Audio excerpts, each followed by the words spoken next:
Blog Talk Radio. Boa noite, meus amigos. Estamos aqui de volta. Vou começar aqui respondendo a um e-mail que eu recebi do Sidney Vida. Diz ele: sou o presidente da Juventude Democrata aqui em Santos, São Paulo. Também faço parte da executiva do partido, secretário-geral. Acompanho o senhor já faz um tempão. Montei um grupo de jovens esclarecidos que acreditam no ideal liberal, no sentido econômico clássico, não na forma empregada pelos esquerdistas, e no conservadorismo político e moral, cristianismo. Em pouco tempo ficamos espantados com a quantidade de pessoas que nos procuraram porque partilham do mesmo pensamento. Fica a pergunta: o senhor fala em estudar o assunto militância política. Mas quais livros estudar? Queremos, eu e o meu grupo, nos preparar para virarmos a mesa e, por que não, nos tornarmos políticos de verdade. Será que o senhor pode nos ajudar explicando que tipo de estudo temos que fazer? Bom, muito bem, é claro que posso. Quer dizer, se eu dei a sugestão é porque eu mesmo estou em condição de atendê-la. O que não será possível é fazer isso totalmente dentro desse programa. Então, eu vou dar duas sugestões para você, Sidney. A primeira é o seguinte: você acompanhe as gravações que eu vou deixar no site www.faroldademocracia.org www.faroldademocracia.org. De tempos em tempos eu vou deixar algumas dicas lá desse tipo. A segunda sugestão é o seguinte: reúna um grupo de interessados e venha passar uma semana aqui. Eu te dou um curso de uma semana, em curso intensivo, de graça, dia inteiro. Tá certo? Reúna aí umas 5 pessoas, vocês ficam aqui na minha casa e eu, com todo prazer, direi tudo que tem a dizer aí. Tá certo? Então, você não deixe de me escrever novamente a respeito disto. Agora, enquanto isso, você vai ouvindo aí as gravações do Farol da Democracia. Muito bem. Vamos partir para o outro aqui. O Tiago Aurich pergunta: você poderia indicar um caminho para estudar Platão? Muito bem. É claro que o primeiro caminho para estudar Platão é você ler o próprio Platão, e aí no Brasil você está servido, porque tem uma tradução, bem servido, porque tem uma tradução muito boa do Carlos Alberto Nunes, que foi editado primeiro pela Universidade Federal do Pará, e agora eu não sei quem editou, mas é uma coisa que você acha, por exemplo, na livraria Loyola você acha. Na livraria Loyola, nas Paulinas, você acha isso aí. É a série inteira da obra de Platão, muitíssimo bem traduzida. Não é uma tradução perfeita, mas não é das piores que já houve no mundo. Agora, existem alguns livros que você deveria ler em torno. O livro assim que eu considero o beabá do Platão é o do Paul Friedlander. Paul Friedlander. F-R-I-E-D-L-A com trema N-D-E-R. Esse livro só existe em inglês, editado pela Harper Row Publishers, Nova York. A edição é antiga, mas você ainda encontra muitos exemplares usados, sobretudo no site www.bookfinder.com. E o outro livro é o que você encontra aí no Brasil, o do Giovanni Reale, para uma nova interpretação de Platão, que saiu pelas edições Loyola.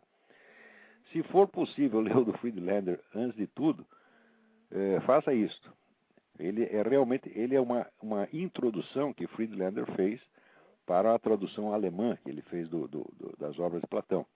Tá certo? Então já é mesmo um escrito introdutório.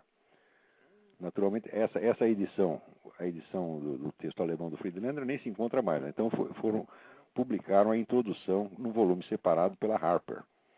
Então não deixe de ler isso se você puder. Isso é realmente uma obra-prima, sobretudo porque ele não fica só discutindo doutrinas, mas ele remonta até as experiências reais das quais Platão foi gradativamente obtendo a inspiração para a sua filosofia. Muito bem, vamos ver o que mais aqui. Aqui.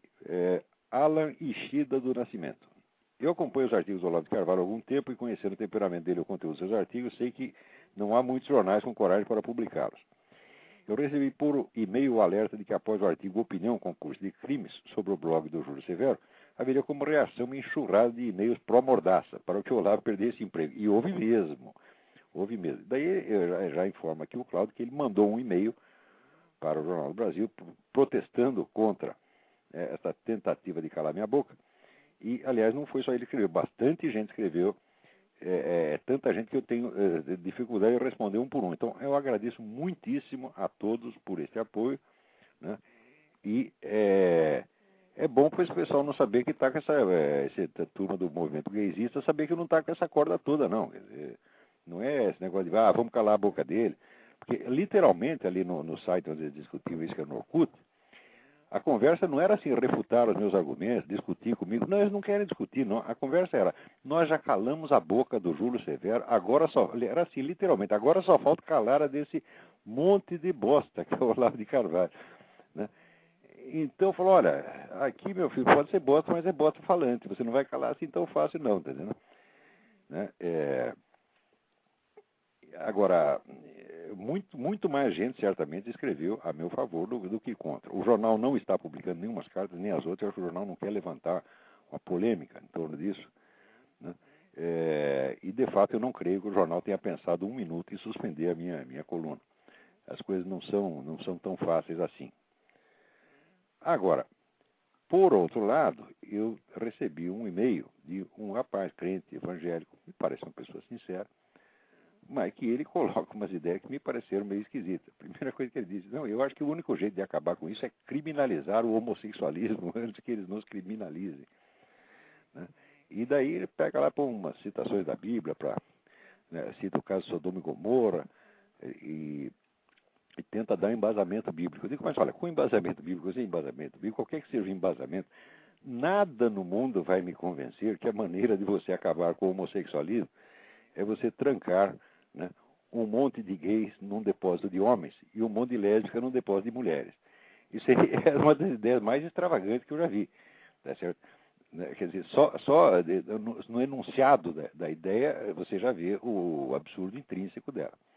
Em segundo lugar, existe o aspecto de que, você veja, se a pregação religiosa não é capaz, né, de inibir nos fiéis o desejo de pecar, e se você tem que recorrer à polícia, o que você está fazendo? Você está confessando que a palavra de Cristo, sem o braço de César, é impotente. Em terceiro lugar, sempre que você pede para prender alguém, você está usando o aparelho de Estado, tá certo? E o grande perigo, vamos dizer, para a religião no mundo moderno não é o homossexualismo, é justamente o aparelho de Estado. Quer dizer, quanto mais você contribuir para fazer crescer esse monstro, mais você vai ter problemas. Eu digo, olha, de fato, você pode até achar que o homossexualismo é uma praga, é um negócio. Eu não acho, eu não vejo a coisa assim, eu não acho isso tão grave socialmente. O que é grave é a política baseada nele, que está servindo para quê? Para aumentar o poder do Estado. É sempre a técnica desses movimentos, eles inventam um perigo imaginário. O perigo imaginário agora é como é que se diz, a onda de violência anti-homofóbica. Quando você vai ver os números, é ridículo. O número de crimes por motivo comprovadamente homofóbico é nada dentro desta tempestade de homicídio que tem no Brasil, que é 50 mil por ano. O número de crimes homofóbicos é 0,03%, é nada, né? Então, você criar um movimento político baseado nisso, querer fazer uma lei específica para proteger esta comunidade, é claro que é um exagero caricatural. Mas os caras sempre fazem isso, eles inventam um risco, quase sempre imaginário, tá certo? E quando não é imaginário, é pelo menos muito aumentado, e daí já cria um movimento para inventar uma lei e criar órgãos policiais especializados, órgãos judiciais especializados, enfim, aumentar o poder da burocracia estatal, que é o poder deles mesmos. Agora, se você, sendo evangélico, você a pretexto de fazer exatamente o contrário, você quer fazer a mesma coisa, também aumentar o poder do Estado, então o que você está fazendo, você está opondo a uma loucura, outra loucura. Tá certo? Então, olha, eu sinceramente, eu prefiro que o Brasil inteiro vire gay, todo mundo, né? Que isso aí virou uma imensa passeata gay, do que aumentar 1 milímetro o poder do Estado. Você está entendendo? Então, você veja, homossexualidade, viadagem sempre existiu no mundo, tá certo? E não acabou por causa disso. Agora, quando o Estado começou a crescer, a partir, vamos dizer, da Revolução Francesa, depois no século XX, com o nazismo, o comunismo, opa! Daí veio o fenômeno chamado genocídio, que já virou arroz com feijão. Nós vivemos no meio do genocídio permanente, inclusive genocídio de cristãos. Sabe que agora até diminuiu um pouco, mas durante a década de 90, estava morrendo 100 mil cristãos por ano. Tá certo? Tem perseguições religiosas, não em países governados por gays, mas em partidos governados por regimes onde o homossexualismo é crime. Quer dizer que o fato do governo perseguir o homossexualismo não quer dizer que ele vai refrescar para os cristãos. Não estão lá os ayatolá matando gay, matando cristão também. Tá certo? Então, quer dizer, você vê que o problema nunca é esse cristianismo versus homossexualismo. Você tá nivelando duas coisas que não estão no mesmo nível, entendeu? Existem muitos homossexuais que são cristãos. E não é que, e vamos dizer, e mesmo que você fique dando a vida inteira. Você é pior que o Luiz Mota. O Luiz Mota deu para 500, está lá o homossexual cristão deu para 501. Você está entendendo? O que importa não é que ele pare de dar, o que importa é que ele confie na promessa do nosso Senhor Jesus Cristo e peça ajuda e peça, como é que se peça diariamente para o Cristo. É só isso que importa. Se ele é viado, se é sadomasoquista ou se é maluco, isso não vem ao caso. Você está entendendo? Você está aqui lutando para conquistar as almas das pessoas e não os seus traseiros, está entendendo? Então é esse que é o ponto, está entendendo? Então, não temos que combater o negro porque ele é gay, não. Nós temos que fazer com que o sujeito seja cristão. Eles perguntam, mas eu sou gay, sou homossexual. Falo, meu filho, eu não posso fazer nada, eu não sei como é que tira você desse negócio. E, portanto, eu não vou mandar você sair. Eu nunca mando ninguém fazer o que eu não sei fazer. Se você disser, como é que faz para o sujeito deixar de ser gay? Fala, eu não tenho a menor ideia. Então, eu não posso mandar ele parar, você está entendendo? Eu digo, mas Jesus Cristo pode. Então, se você quer sair, você pede para Jesus Cristo, não pede para mim. Tá certo? Agora, se você, no fundo, você percebe que você não quer sair, tá certo? Você diz, olha, Deus, eu não posso prometer que eu vou largar isso, porque no fundo eu estou querendo ainda. Né? Mas você, se você quiser, inspira uma ideia melhor para mim, me põe no caminho mais correto, me diz o que você quer. Olha, a gente tem a vida inteira para aprender, você está entendendo? E Deus, Deus é muito velho, você está entendendo? Deus não está com pressa de coisa nenhuma. Deus é paciente, Deus é longânime, Deus é magnânimo, tá certo? Então você peça a solução para Deus. Agora, não vem pedir para mim, como é que eu faço? É mais fácil ensinar aqui, eu quero aprender Platão, como é que faz? Aí eu sei, agora eu quero deixar de ser viado. Eu não sei como é que faz, pô. Não tem essa mágica. E o crente que fica condenando os caras também não tem essa mágica, tá entendendo? O que ele pode fazer é orar, pedir a Jesus Cristo que ajude aquela pessoa, tá entendendo? Tá certo? Então, isso é tudo. Agora, esse negócio de criminalizar o homossexualismo, olha, vocês não sabem disso, mas eu já morei num país onde o homossexualismo era crime. Na Romênia, o homossexualismo era crime. Tanto que eu só vi 2 viados na Romênia. Os 2 únicos viados que tinha em Bucareste estavam na Embaixada do Brasil. O resto não tinha um, você tá entendendo? E, no entanto, com todo esse moralismo, era uma das sociedades mais corruptas e mais podres que eu já vi. Era um lugar onde você não conseguia nada a não ser na propina, entendeu? Então você vê que esse negócio de perseguir o homossexualismo não resolve nada. Ademais, por enquanto não existe, vamos dizer, o fenômeno da homofobia, como ele descreve, não existe. Quer dizer, a homofobia é um impulso assassino, de querer matar os caras, querer perseguir, não existe. Mas se essa tua ideia pega, aí vai existir mesmo. Então o que é? Tá todo mundo louco nesse país, porra? Tá todo mundo querendo botar os outros na cadeia? Né? Porra, eu por mim me contentava em colocar a cúpula do PT, você tá entendendo? E a turma da Farc, tá? Põe esse na cadeia, o resto fica fora, os viados tudo fora, vai lá fazer passeata gay, vão brincar, não cometam crime, tá certo? Não ofendam a nossa fé, você tá? Respeitem, tá? Então pronto, é só isso. Agora, se quiser a nossa ajuda até para tu mudar de vida, a gente pode orar por você, tudo que a gente sabe fazer, tá certo? E é tudo que eu sei fazer, e olha, o rapaz escreveu essa carta, você não sabe mais do que eu não. Vamos lá. Agora aqui tem um negócio grave, entendeu? O responsável pelo site www.escolasempartido.org, né, tem aquele velho episódio que ele denunciou, através de um artigo da Miriam Macedo, denunciou umas apostilas que eram usadas lá nesse sistema COC de ensino. Tá certo? Se o negócio já se chama COC, você sabe o que quer dizer COC em inglês? Poderia mudar esse nome, isso é uma indecência. Né? Então, você lê isso aqui no estado do sistema COC de ensino, digo, opa, cuidado aí, é muito perigoso. Então, muda esse nome aí, mano. Que é isso, pô. Então, denunciou uma apostila lá que descrevia, que era uma apostila de propaganda comunista ostensiva, e descrevia os empresários, né? O dia a dia do empresário, onde assim ele aproveitava, criava prejuízo para os outros, explorava, né? Trapaceava, depois ia atrair a mulher. Então, quer dizer, é um retrato medonho do empresário. Bom, eles denunciaram isso. Daí o que fez o cara do sistema Coca? Foi lá e processou o Escola Sem Partido. Quer dizer, o dono desse negócio chama-se, como é? Chaim Zayer. Chaim Zayer. É o dono do Coque. Então, eu estou falando, muda esse nome, não consigo falar isso sem... Né? Ler isso aqui nos Estados Unidos é um negócio medonho.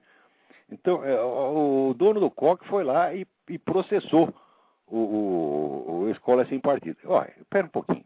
Dentro da escola dele, ensina que os empresários são assim. Ele, Chaim Zayer, é pessoalmente um empresário. Então, quer dizer o seguinte, ele concorda com essa apostila e não quer que ninguém desminta. Então, quer dizer, o senhor, seu Chaim, o senhor está vendo nesse negócio o retrato do senhor mesmo. E o senhor não admite divergência. E o senhor diz que isso vai criar prejuízo, né? Prejuízo financeiro para a sua instituição. Quer dizer, o senhor prefere que as pessoas dentro da sua instituição xinguem o senhor mesmo? Diga que o senhor é trapaceiro, desde que o senhor não ganhe, não pare de ganhar dinheiro com isso? Quer dizer, que tipo de moralidade é a sua? Hã? O senhor prefere ser xingado, humilhado, caluniado, difamado, tá certo? Para não parar de ganhar dinheiro, olha, o dinheiro é importante, mas não é tão importante assim. O senhor deve cuidar primeiro da sua honra. Porque o que estão falando dentro da sua escola é contra o senhor mesmo. E mais, contra todos os pais de aluno, porque ali a maior parte é um colégio caro, a maior parte ali é filho de empresário. Então, o que esses comunistas estão falando lá dentro é falar mal de todos vocês, tá? E estão inventando coisa contra vocês, porque eu não acredito que vocês sendo tão ruim assim. Agora, você, em vez de corrigir, tá certo? Este agente infiltrado, este vagabundo que vai lá, que se prevalece da sua confiança para fazer propaganda comunista lá dentro, você vai e processa a Escola Sem Partido? Ora, meu Deus do céu, não tem vergonha? Tem um pouco de honra nessa sua cara? Por que é isto, meu amigo? Não vai processar a Escola Sem Partido, então vai ter que processar a mim também, porque eu vou comprar essa briga. Eles estão com a razão, eles falaram a verdade, não inventaram nada contra você. Você que está inventando coisa, rapaz. Vê se toma vergonha. Né? E, aliás, muda o nome desse negócio. Muito bem, vamos ver o que mais aqui. Aqui tem uma carta muito interessante que o André Luiz Marc, né, ele leu lá os livros do René Girard e leu aquela intervenção minha na mesa redonda que teve com o René Girard na Faculdade da Cidade em 17 de novembro de 2000. Está lá no meu site, olavodecarvalho.org, com o título de René Girard e a coletividade homicida. Né? E o André me pergunta, então, qual foi a resposta que o Girard deu à pergunta que você apresentou no texto. Eu vou ler um pedacinho aqui para vocês saberem qual foi a pergunta. Né? Então, a pergunta era o seguinte: vou sugerir a leitura comparativa de 2 livros. Um é do próprio professor Girard, que é O Teatro da Inveja, o qual interpreta toda a obra de Shakespeare à luz da teoria do desejo mimético, da inveja e do bode expiatório. O outro livro que interpreta a obra de Shakespeare no sentido interior e místico é o de Martin Lynx, que se chama The Secret of Shakespeare. São as 2 melhores obras que já se escreveram sobre Shakespeare. As interpretações que ela nos apresenta são radicalmente diferentes e se colocam em planos distintos.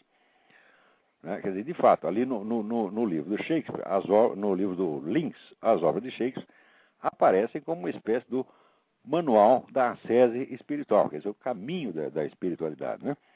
E no livro do Girard aparece, vamos dizer, como um mostruário, vamos dizer, da execução ritualística do bode expiatório, quer dizer, o mundo da inveja, da perseguição, etc, etc. Daí continuava eu. As interpretações são radicalmente diferentes, se colocam em planos distintos, mas pessoalmente não vejo antagonismo entre elas. Vejo uma complementaridade justamente quando, passando do nível interior para o nível exterior, coletivo ou político, saímos do espírito que vivifica para a letra que mata. Isto é, no nível interior, no nível espiritual, vale a interpretação do Lynx. Agora, se você começa a ler a obra de Shakespeare como retrato da sociedade, da coletividade, então você entra de fato no mundo da inveja, do bode expiatório e da execução das vítimas inocentes. Né? Então, daí eu perguntava ao René Girard, gostaria de saber como é que o senhor articula esses 2 planos, se é que essa comparação já lhe ocorreu. Né? Então, o René Girard, pessoalmente, eu não lembro o que ele respondeu na hora ali, né? Mas eu lembro conversando, não lembro que ele respondeu no auditório, mas lembro conversando comigo depois. Ele disse o seguinte, ele disse que ele não tinha lido o livro do Martin Links, mas que ele tinha ouvido falar e que ele sabia da existência dessa interpretação e que se era do jeito que eu tinha falado, era exatamente assim. Quer dizer, quando você passa do espírito que vivifica para a letra que mata, você está passando da interioridade humana para aquilo que a Bíblia chama de o mundo. O que é o mundo? O mundo não é o universo no sentido físico, o mundo é a sociedade, é o mundo do falatório, tá certo? É o mundo da disputa de poder, etc, etc. É curioso, o mesmo simbolismo você vê ali, por exemplo, encontrei o mesmo simbolismo no William Blake. Quer dizer, quando você sai do mundo da espiritualidade, do mundo da interioridade, vai para o mundo exterior, então, vamos dizer, a luta espiritual se transforma, tá certo? Numa luta de monstros. Né? Então, ele ali no comentário a Job, ele diz, olha, os monstros, Leviatã e Behemoth é um monstro infiel, Leviatã é um monstro infiel, e Behemoth é um monstro fiel, mas os dois são monstros, então, cuidado, tá certo? Ora, a ilustração disso é esse negócio que a gente estava vendo agora mesmo, quer dizer, os gays querendo botar os cristãos na cadeia, né? E, felizmente, só um cristão apareceu com essa ideia de botar os gays na cadeia, mas essa ideia até existe, quer dizer, não, ela é esdrúxula para a maioria dos cristãos, mas basta ter essa ideia numa cabeça que você vê que esse negócio já existe como possibilidade. Então, e existem sociedades que de fato fazem isso. Botam os gays na cadeia e até matam. Só que agora a coisa mais engraçada que eu acho é o seguinte, né? No Irã, na Arábia Saudita, etc., os caras pegam os gays e às vezes condenam à morte, né? Outro dia mesmo apareceu ali, mais uma leva condenada à morte, uns por adultério, outros por gaysice. Não se viu um protesto do movimento gay no mundo inteiro. Alguém reclamou? Não, não reclama. Eles reclamam se você faz uma piadinha. Agora, se no mundo islâmico mata, eles não ligam. Por quê? Porque o movimento gay faz parte da esquerda. Então a história de que ele quer proteger o homossexual é mentira. Ele só quer aumentar o poder dos movimentos da esquerda. Como o movimento da esquerda está aliado no momento aos radicais islâmicos, então o radical islâmico pode matar quanto o gay queira que ninguém vai falar nada. Exatamente como acontece também na Cuba de Fidel Castro. Quer dizer, que é o país da América Latina que mais persegue gay, o homossexualismo lá é realmente caso de polícia, as pessoas vão para cadeia, tá certo? Eu já li entrevistas absolutamente desesperadas de gay cubano e travesti de rua, dizendo que é uma situação desesperadora. Aliás, quando o nego pega AIDS, ele é trancafiado vamos dizer, no isolamento e nunca mais pode sair. E, no entanto, quando fizeram um documentário sobre isso e foram passar no Festival de Filme Gay em Nova York, o que o movimento gay fez? Não deixou passar. Você está entendendo? Então, essa história que quer proteger gay é uma conversa. Vocês são uns hipócritas, mentirosos, vagabundos, filhos da puta, que vocês são. Tá certo? Quando é o comunista que está matando o gay, vocês acham bonito. Tá certo? Ora, porra, vai querer me enganar a mim? Né? Então, bom, vamos lá. Agora, eu estou vendo aqui um artigo que saiu aqui na Folha São Paulo, tinha que ser na Folha, né? Falando mal desse movimento Cansei, os neocansados. Né? Eu já digo a vocês o que eu acho desse movimento, mas veja, a objeção que o autor, Vinícius Estopa, Brigueiro, gostei do nome, seu Estopa, diz assim: empresários e mauricinhos paulistas acostumados a restaurantes na rua Amauri, Vila Nova Conceição, com suas adegas climatizadas, contas surreais de garçons e serviços, finalmente se dizem cansados da impunidade, do descaso e das balas perdidas. Eu, ora, porra, mas não é empresário e mauricinho que vive aí puxando o saco do PT, porra?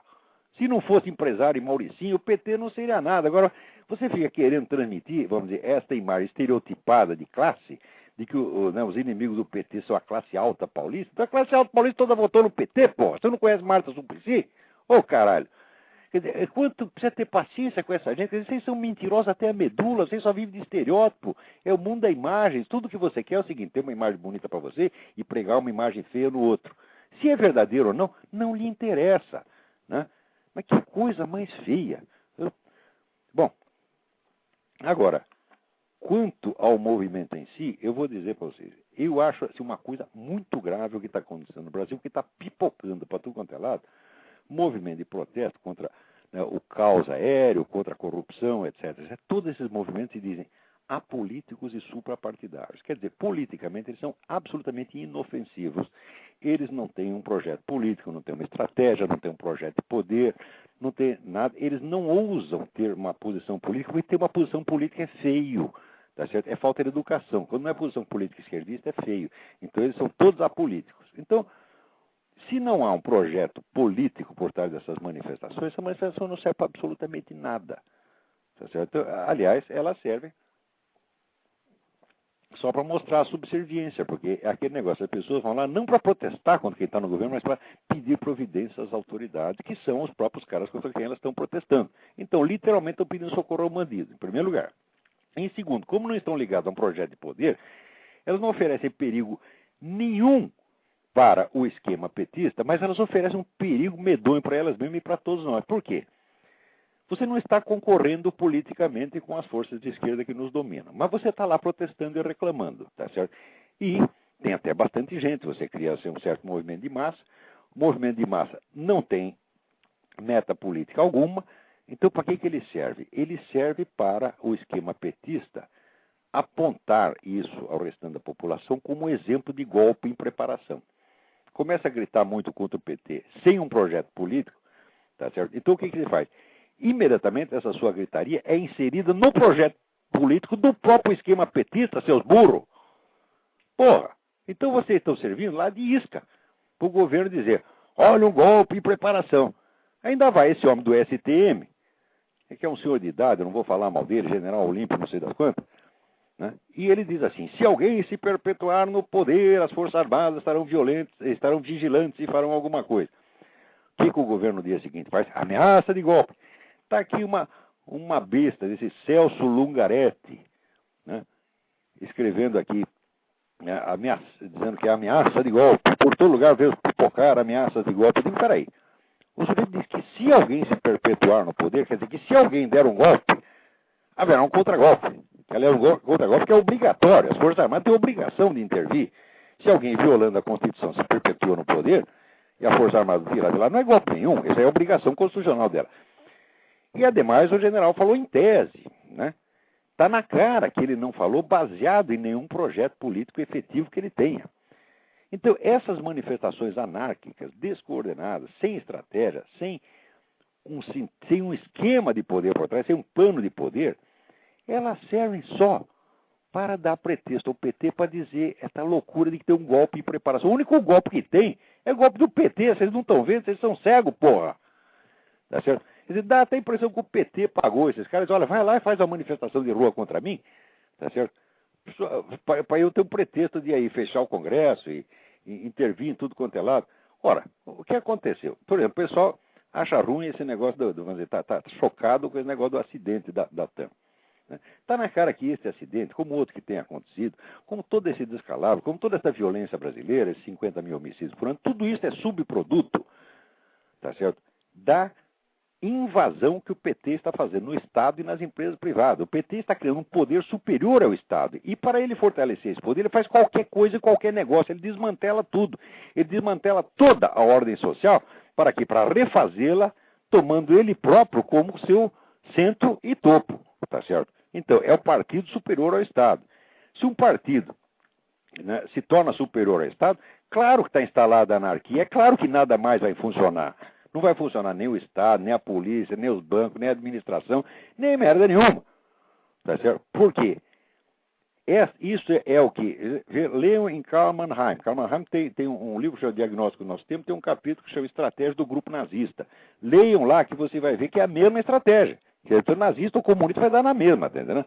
Então, um dos elementos é assim, a desorganização sistemática da sociedade. Tá certo? Então você começa a fazer desorganização primeiro na esfera cultural, quer dizer, você lança a confusão em todos os valores e princípios morais. Quer dizer, você começa a levantar tanta objeção, tanta pergunta idiota que as pessoas não sabem mais o que é certo e o que é errado. Você, a pretexto de pensamento crítico, né? Você levanta dúvidas irrespondíveis, né? Ah, como é que você prova que, sei lá, matar a mãe é feio? Dá uma prova, né? Então daí o sujeito, não sei provar. Vai ver que matar a mãe é bonito, você tem até razão, né? Então, lança a confusão nas almas, tá entendendo? Nos cérebros, tá entendendo? depois a confusão vai para a sociedade. Você já começa a não conseguir mais distinguir o que é o bandido, o que é o homem honesto. Você começa a apresentar o bandido como vítima da sociedade, e às vezes até a vítima do bandido acaba achando que o bandido é vítima da sociedade. Vocês não lembram o que aconteceu com o pai daquela moça que foi assassinado pelo Champinha? No começo ele estava revoltado, queria punição, etc, etc. Daí tanto encheram de besteira a orelha do homem que ele mesmo aderiu à história de que o Champinha é vítima da sociedade. Né? Quer dizer, você estonteia as pessoas. Depois você introduz essa confusão no mundo das leis. Como é que você faz? Você cria leis contraditórias. Como, por exemplo, agora está esta campanha pela lei anti-homofóbica. Ora, leiam o texto da lei anti-homofóbica e depois leiam os parágrafos do Código Penal, que são ultraje a culto e atentado ao pudor. Tá certo? E os de calúnia, difamação. Ver se não é contraditório. Porque se você coloca duas leis contraditórias, você bagunçou o sistema penal inteiro, porque o sistema penal é uma hierarquia.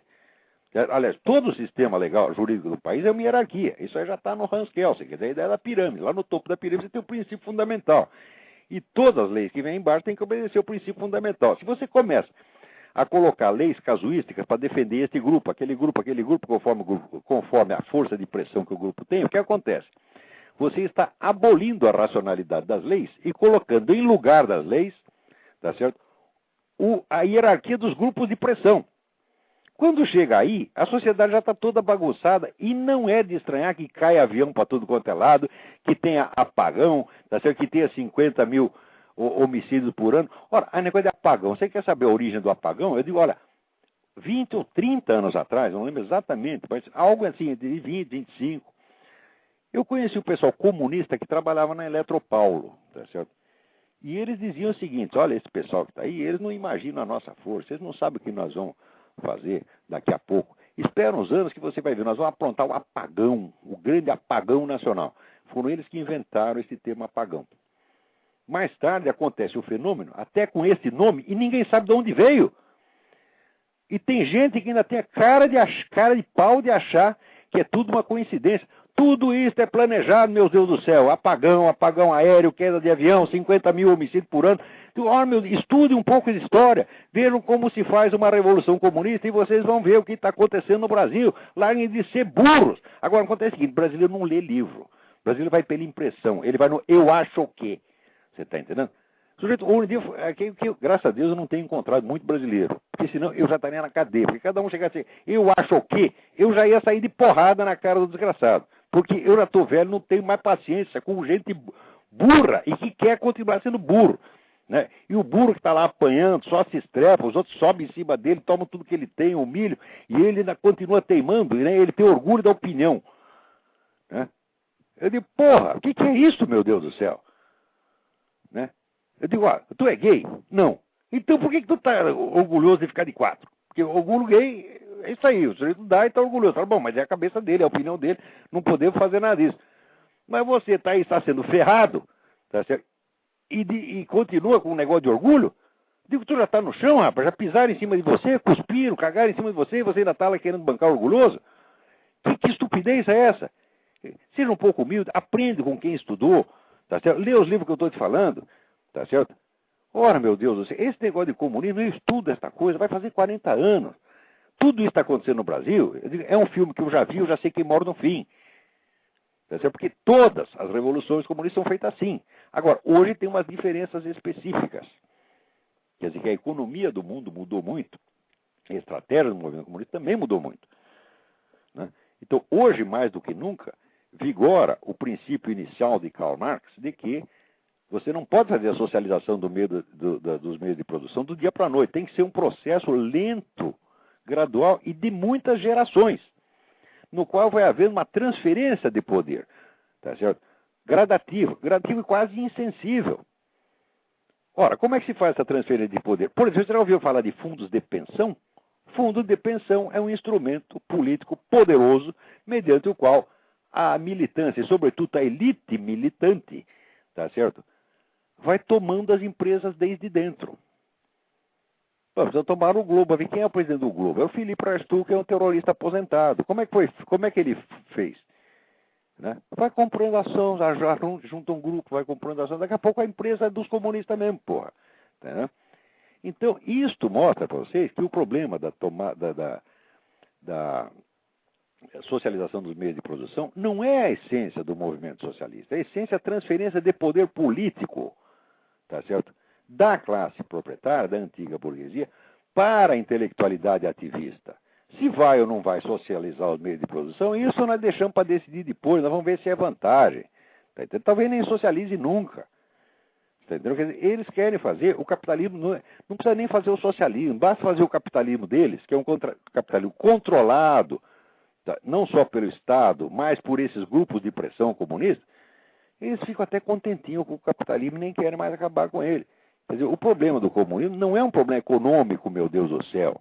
É um problema de poder político, de liquidação das liberdades públicas, de opressão generalizada e, sobretudo, de mentira e loucura para tudo quanto é lado.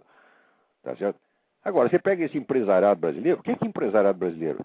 Tá assim, olha, o sujeito está ganhando dinheiro, mas ele está ganhando dinheiro, mas está lá ajudando o PT, que por sua vez está ajudando as Farc, e você chega para o empresário e diz, meu filho, você está ganhando dinheiro em cima da desgraça de um país inteiro. O que qualquer um responde? Ele diz, eu estou cagando para o país. Todos pensam assim.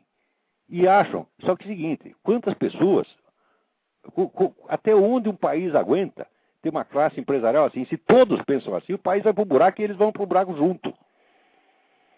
Tá certo? Quer dizer, é a piada do escorpião, que dá, né? O pato está atravessando ele na lagoa, ele pica o pato fala, pô, agora nós dois vamos morrer. Daí o escorpião diz, não posso fazer nada, é a minha natureza. A natureza do empresariado brasileiro é essa predatória. Destruir o país e se destruir junto.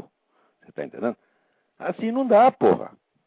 Então, o que nós estamos vendo no governo petista não é uma desgraça que aconteceu ao país. Não, de certo modo, é um prolongamento natural de uma cultura maligna. Uma cultura das pessoas que só pensam em se destruir umas às outras. Agora, desde que o mundo é mundo, nós sabemos que as comunidades existem na base do amor ao próximo. Sabendo ou não, não é porque são cristãos, não, mas é porque o amor ao próximo é quase um instinto do ser humano. Você proteger os que são semelhantes. Qualquer espécie animal tem isso. Um bando de gorila tem. Agora, brasileiro não tem. E, sobretudo, a classe rica brasileira não tem. Esse que está falando que os mauricinhos, etc. Né? Os mauricinhos agora estão reclamando, tá certo? Eu não sei por quê, porque eles também achavam lindo o PT, passava a mão na cabeça da Bárbara Suplicy, tá certo? Então, agora deve ter doído para eles. Então, é assim. É um bando de egoísmos em competição, egoísmo, maldade, mesquinharia. Como é que é possível? E o pessoal de Força Armada também quer saber, olha, eu já não confio mais em Força Armada, porque Força Armada só pensa uma coisa, salário e aposentadoria. Porque a calamidade que já se instalou no Brasil já justificava uma intervenção de Força Armada desde 10 anos atrás, meu Deus do céu. E depois, essa cambada, assim, ficaram brabinhos, por quê? Porque o FHC diminuiu o dinheiro deles. O que eles fizeram? Tudo votaram no PT. Eu estava lá no Clube da Aeronáutica no dia que o Lula foi lá falar, e tinha 700 oficiais das Forças Armadas se babando de admiração por Lula, agora ficam reclamando? Você não tem vergonha nessas suas caras? Quer dizer, fardado ou civil, brasileiro é brasileiro. E isso é uma cultura doente, é uma cultura baseada em maus sentimentos. É isso que nós temos que corrigir. Você está entendendo? O brasileiro tem que começar a corrigir a sua cultura, a sua moralidade. Não adianta querer corrigir a política, pô. A política é a periferia da vida social. O coração da vida social é a religião, a moral, a cultura, os símbolos, a imaginação, os sentimentos que as pessoas têm. É aí que tem que começar a agir. É aí que tem que consertar o Brasil. O Brasil está doente aí, não é em Brasília que ele está doente, não. Quer dizer, a política do PT me parece, na verdade, uma expressão muito legítima da cultura nacional. Peraí, tem alguém na linha. Vamos lá. Olá, alô? Quem é? Boa noite, Olavo. Tudo bem? Meu nome é Fernando. É o Fernando. Fernando, tudo bem? Isso, beleza. Eu sou o moderador da comunidade Fora Lula, do Orkut, e eu queria aproveitar a sua audiência aí para dizer que a internet é o único espaço democrático que a gente tem. Por enquanto, Enquanto eles não mexem lá, Porque é o único espaço que a gente pode dizer o que pensa e é graças à internet que a gente está organizando, inclusive. Sem sombra de dúvida. Agora é o seguinte, eu sou inteiramente a favor do fora Lula. Agora não é fora Lula. Fora Lula, fora o PT inteiro, fora a esquerda revolucionária inteira. Não adianta tirar Lula, tem que tirar um negócio chamado Foro de São Paulo. Sim, a nossa comunidade prega exatamente isso, que é fora a esquerda em geral, né? É isso mesmo. Não, mas quer dizer, não pode. Se existir esquerda democrática, se provar que é esquerda democrática, que existe até isso. Você está entendendo? Mas esquerda democrática é aquela que não aceita o Foro de São Paulo. Tem alguém na esquerda que é contra o Foro de São Paulo? Não tem. Então são todos revolucionários. Sim. Eu queria perguntar para você se você conhece algumas outras manifestações aí que nós temos aí, por exemplo, o programa Visão Livre, que é apresentado pelo Itamar, tem no YouTube. Não sei se você conhece. Não, o Itamar? Itamar. E ele apresenta um programa chamado Visão Livre. Olha, o Itamar é o seguinte, o Itamar é um homem honesto, ele nunca roubou sequer uma lata de sardinhas, uma caixa de fósforo, tá entendendo? Mas eu acho que o Itamar sempre foi feito de trouxa pela esquerda e vai ser feito de trouxa mais uma vez. Você está entendendo? Se ele viesse falar comigo, eu recomendaria, cuidado, presidente, cuidado, o senhor não é tão esperto quanto eles. Não, Olavo, eu estou falando do programa Visão Livre, que apresenta, mas não sei se você, acho que você está pensando que é outra pessoa. Sim, estou pensando que é o ex-presidente, Itamar Franco. Não, não é não. Se não é, não, então eu estou falando de outra pessoa. Mas, de qualquer modo, fica aí a observação, o Itamar é um bom sujeito, mas é muito trouxa. Vamos lá. Mas eu queria convidar os ouvintes aí, você também, para entrar no site visãolivre.com.br. É um programa também, a gente desce o porrete na esquerda. E também temos os podcasts da comunidade Fora Lula. Tem um movimento Quero Mais Brasil, tem vários movimentos pipocando aqui ali, tudo sem orientação política nenhuma, sem projeto de poder, e todos dizendo que são apolíticos. Então o que vocês estão fazendo? Vocês vão dar a cara a tapa, vocês vão se ferrar. Inclusive, às vezes, até manipulados. Cuidado! Né? Você está entendendo? Quer dizer, você entrar na política sem querer fazer política, é assim, é o adversário que pediu a Deus. Olha, assim, eles ficam olhando vocês que nem sabe televisão, olhando. Já viu televisão de cachorro, olhando aqueles frangos girando? Eles ficam roubando. É esse aí que nós vamos comer, você está entendendo? Cuidado, política se faz com projeto de poder, com militância organizada e com força. É preciso ter força. Menos discurso e mais força. Por exemplo, o pessoal que quer entrar na política já pensa assim, vou me candidatar, não sei o quê. Então, olha, o Partido Comunista faz 150 anos que ele pensa assim, a política eleitoral é a superfície. Então, o Partido Comunista sempre tem uma parte clandestina e uma parte visível. E é a parte clandestina que comanda a parte visível. Então, o Partido Comunista sabe que a política eleitoral é apenas fachada, a não ser onde as democracias estejam funcionando a pleno vapor, como aqui. Tá certo? Mas numa situação como a brasileira e na América Latina, a política eleitoral não tem importância nenhuma. Quer dizer, mais vale você ter uma militância organizada e firme e você ter 15% do eleitorado, como o PT ficou durante 30 anos, tá certo? Você consolida o seu poder de militância, aí sim. A esquerda ela tem muito mais poder do que ela mostra. A esquerda é capaz de botar 5 milhões de pessoas na rua, não é para gritar, é para quebrar tudo. Tá entendendo? Agora, quem vai se opor a isso aí? Força Armada vai se opor a isso aí? Nunca na vida uma tropa armada pode com massa. Pode até um certo ponto. Se a massa passa de 1 milhão de pessoas, acabou. Como aconteceu na Argentina. Os militares começaram lá a arrotar grandeza, porque nós vamos acontecer. A massa cercou os quartéis, ela tirou os caras de lá a tapa. Quer dizer, agora, esse milico brasileiro não entende a merda nenhuma de processo revolucionário. Porque a disciplina de guerra revolucionária já saiu das academias militares há 20 anos. E eles não estudam, não leem. Então não sabem o que está se passando. Parece que os militares brasileiros estão mais preocupados com abre aspas, a invasão americana do que com a Venezuela, do que com a própria esquerda que está dentro do país, né? Pois é, agora a minha pergunta é, cadê os americanos? Eles falam, na Amazônia está cheio, quando você vai ver tudo funcionar da ONU. E os caras dizendo, mas é que, puta, o cara conversa com um general, com um coronel, o cara confunde, ele acha que tudo que é estrangeiro é gringo. Né? Tá lá o nego suíço, escrito ONU na testa, e o cara pensa, isso aí é gringo, é o governo americano, tá tudo louco, porra. Eu já não tenho mais, quanto mais velho eu fico, mesmo paciência eu tenho com gente burra. Você tá entendendo? Qualquer pessoa que se recuse a estudar a realidade, não tem o direito de reclamar quando a realidade se volta em cima dele. Né? Não dá para ter paciência com isso. Você sabe aquela piada do sujeito que todo dia rezava, pedindo para o anjo da guarda dele fazer ele ganhar na loteria? E rezava. Um dia aparece o anjo e fala, pô, tá bom, eu te dou, você vai ganhar a loteria, mas pelo amor de Deus, pelo menos uma vez você compra um bilhete. Entendeu? Quer dizer, se você não faz nada para que as coisas aconteçam como você quer, você não pode reclamar que elas aconteçam ao contrário. Agora, a primeira coisa para você conseguir fazer as coisas sucederem do jeito que você quer é você estudar a realidade. Agora, você fala para o brasileiro, olha, aqui você tem que ler tais livros, assim, o sujeito já acha ruim. Ele pensa em ler o livro, ele já passa mal. E ele tem complexo de inferioridade. Fala, ah, você quer me humilhar, porque você lê o livro e eu não leio. Você, né, você é intelectual, quer me humilhar. Pronto! Começa com esse complexo lulista, né?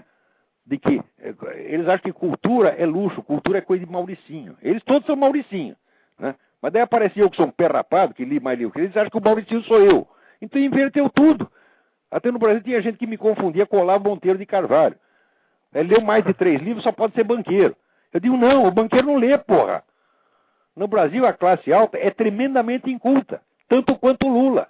Você pega aqueles deputados, tá lá, filho de banqueiro, filho de fazendeiro, tudo analfabeto, tudo burro metido, compraram diploma. Ou então tiraram diploma da USP, que é pior ainda. Agora chega o Lula e fala, não, nós não podemos falar inglês, falar inglês é feio, nós temos que falar português. Então por que não fala português, desgraçado? O que estou falando é lulês. Então o problema do Brasil é esse desprezo pelo conhecimento.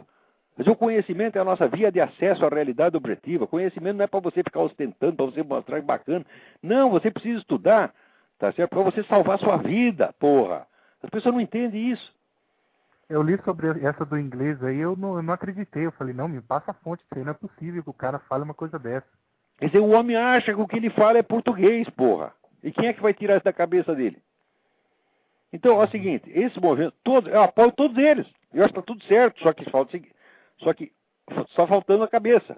A cabeça é o seguinte, objetivo político, ideologia anticomunista, combate ao Foro de São Paulo, não ao Lula.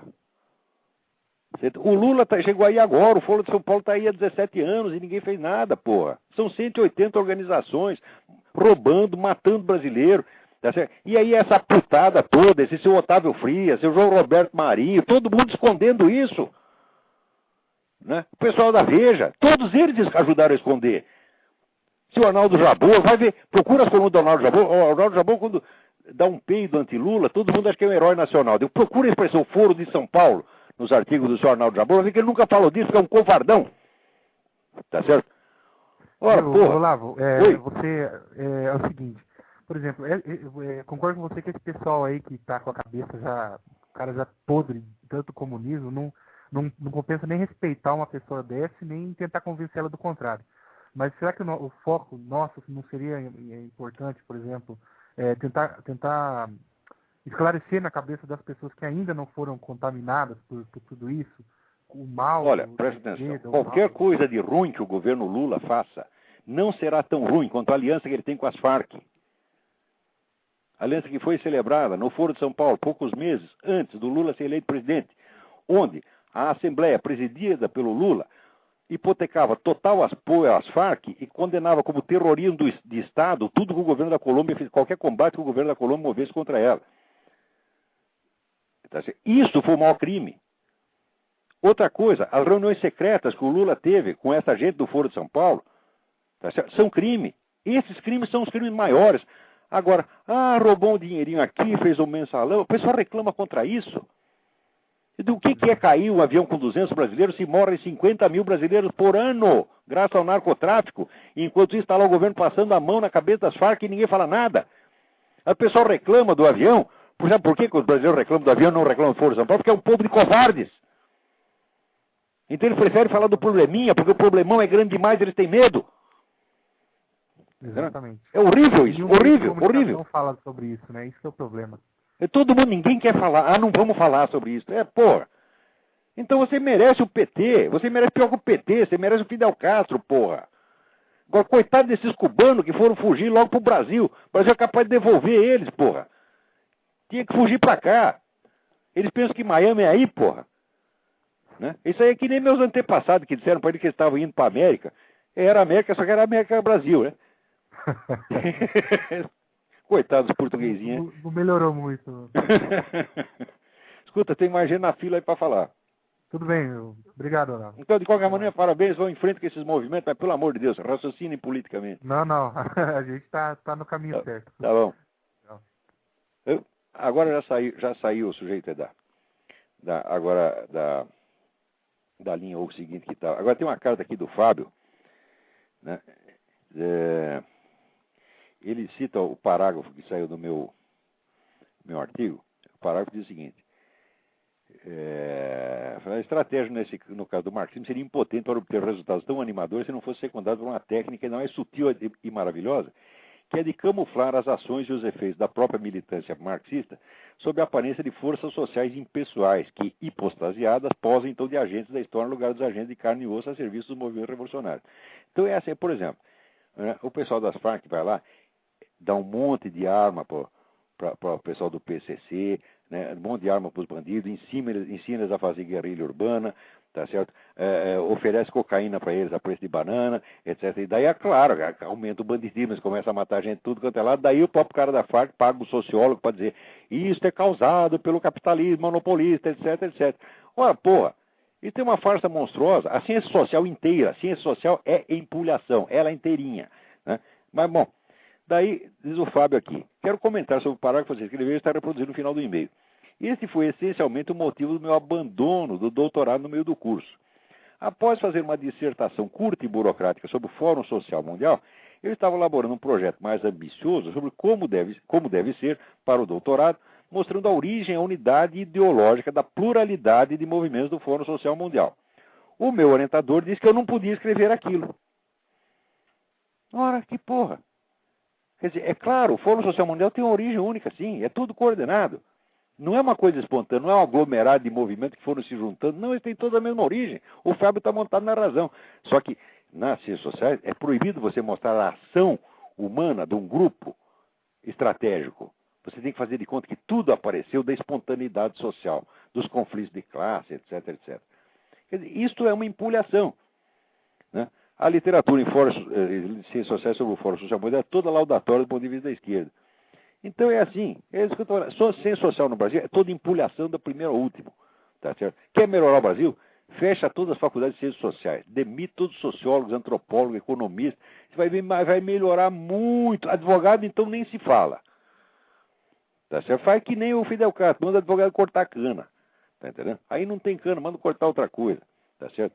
Pode até cortar o peru, vai trabalhar em cirurgia, né? Cirurgia gay. Pô.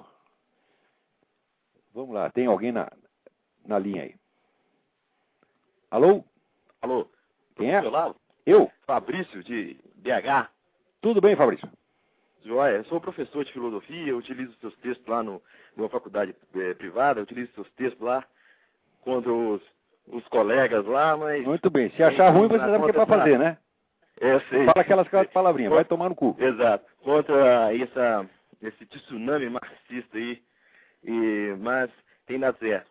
E, professor, mudando um pouco de assunto, eu queria que, não sei se você ouviu uma entrevista do psicólogo nas páginas amarelas da Veja, até do professor de Harvard, aí, de inteligência dos músicos, aí ele disse o seguinte, que muitas pessoas têm raciocínio lógico, mas não sabem escrever uma ideia com início, meio e fim. Que eu achei verdade. uma coisa, assim, contraditória, mas... Não, é verdade. O raciocínio lógico pode ser feito mediante símbolos, tem que raciocínio como se fosse lógica simbólica. Quer dizer, o nego estrutura como se fosse equações. Chega na hora de transformar aquilo em palavras, você tropeça. Você vê, alguns dos maiores filósofos da história não foram escritores bons. O próprio Aristóteles. Bom, os textos literários da Aristóteles é muito bom, mas se perderam. Mas se você pegar, por exemplo, o nosso Mário Ferreira dos Santos, que é um grande filósofo, é um dos maiores do século XX, se não o maior, o Mário, na hora de escrever, se atrapalhava pra caramba, tá entendendo? Comia palavras, esquecia o sujeito da frase. Um negócio medonho. Isso pode acontecer. Eu digo isso por experiência própria. E no segundo ele aproveitou, acho que ele aproveitou para fazer propaganda, né? Sem sabe que o Bush não é grande coisa, mas fazer propaganda, que não tão conservador assim, não fazer propaganda contra o Bush, dizendo... mas isso aí, os caras aproveitam, olha, se você vê aqui, propaganda de papel higiênico, né? O sujeito tá lá, papel higiênico, né? E no fim tá assim, o Bush é malvado, tá entendendo? Propaganda de camisinha, né? Tá lá, anti-Bush. Tudo é pretexto para falar mal do Bush. O Bush é de fato a besta quadrada, ele só fez tudo errado. A única coisa certa que ele fez foi invadir o Iraque, todo mundo reclama disso. De porra, assim não dá. Agora, quando ele faz esse negócio, essa coisa da comunidade norte-americana, que é um crime contra o país, olha, só alguns intelectuais estão reclamando. O povão ainda não se tocou disso aí, não. Perigo que é isso. É um perigo, né?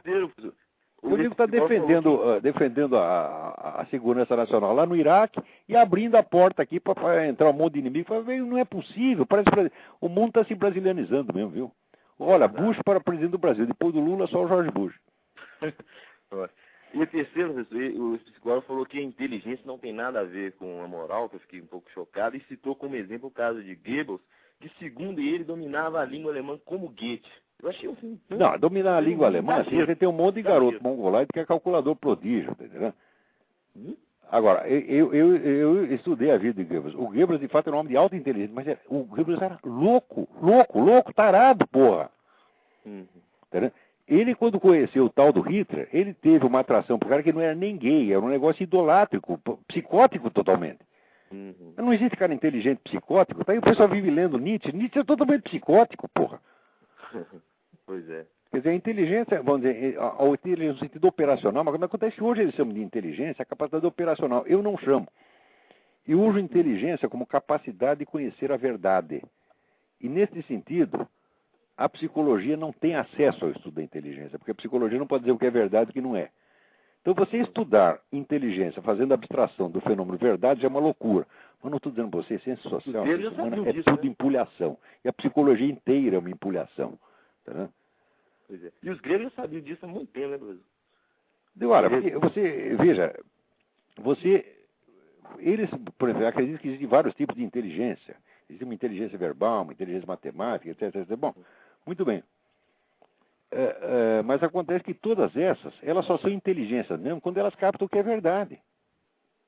Porque para errar, errar não é uma atividade da inteligência.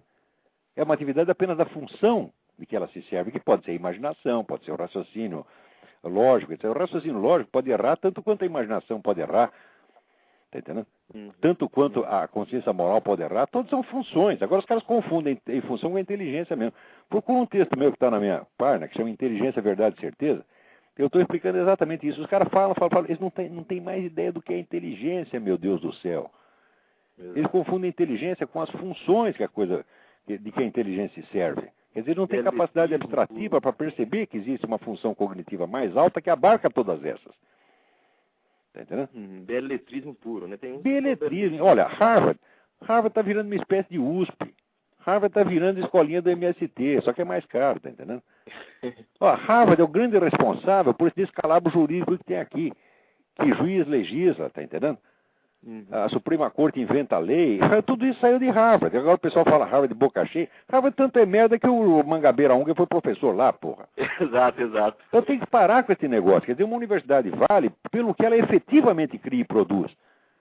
Agora, quem é o grande cérebro do Harvard? John Rawls. Rawls é uma besta quadrada, porra. Aquele livro do John Rawls, assim, eu acabo aqui em 3 páginas. Eu não tive tempo para escrever ainda. É que nem o tal do Rorty. Eu digo, olha, a filosofia do Rorty, ela pode ser totalmente destruída em 2 páginas, porque aquilo é um nonsense. Você pega o nonsense central, o resto tudo desmonta.